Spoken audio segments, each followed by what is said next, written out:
Thank you so much, Chairman Royce. It's abundantly clear that at this point, this fanciful notion that if only we come to a nuclear agreement with Iran first, then Iran would be willing to engage on the rest of its illicit activity has proven to be just that, fanciful. And Mr. Albright, you raised the possibility of the issue of non-implementation of Section T, and that verification of this section would undoubtedly require IAEA access to military sites. Has Iran been granting the IAEA access to military sites, yes or no? Not since implementation day. Thank you. Now, paragraph 27 of Section E in the August 2017 IAEA Board of Governors report on verification and monitoring of Iran's compliance with the JCPOA states, quote, agency's verification and monitoring of Iran's and other JCPOA nuclear-related commitments continues, including those set out in sections D, E, S, and T of Annex 1 of the JCPOA, end quote.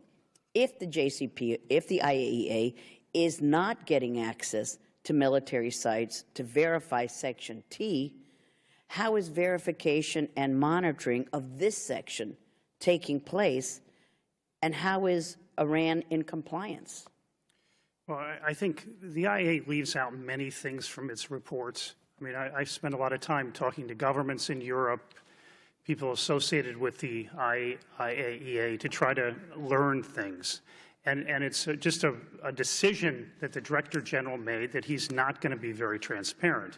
And one of the reasons I looked into Section T was because it just seemed to be a clear contradiction in between what he was saying, the Director General was saying, and what was actually happening on the ground. Thank you, sir. And I don't think I'll have time for responses in this setting, but we'll talk afterwards, and I know we'll have an opportunity. Ambassador Jeffrey, you discussed the need to strip the so-called seal of approval bestowed upon Iran by the JCPOA and undercutting the willingness of the international business community to fund Iran's economy.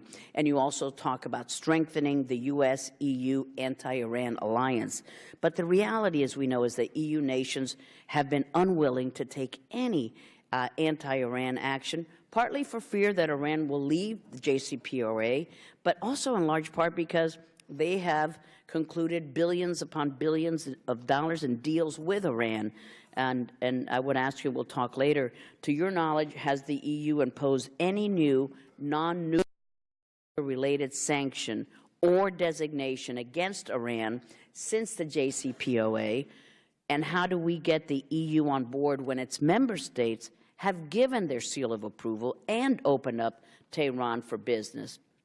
And then for General Wald, you mentioned Iranian regional aggression under the JCPOA, undermining efforts in Iraq and in Syria, support for Hezbollah, support for the Houthis in Yemen. And there are also concerns that Qatar's restoration of ties with Iran, with Zarif having visited the emir just last week. So I would ask just how bad the consequences are for the region if Iran continues to support the Houthis and now draws closer to the Qataris. How would we be addressing that? And Mr. Chairman, a note for the committee, as we here are discussing the Iran nonproliferation threat, I'd like to report to the committee that our very own Yelem Poblet was nominated today for the position of Assistant Secretary of State for verification and compliance. And as many of you know, Yelem served as the Chief of Staff and the Staff Director for this committee, and we congratulate Dr. Poblet on this nomination. So I won't have time for answers, but I'll chat with the gentleman afterward. So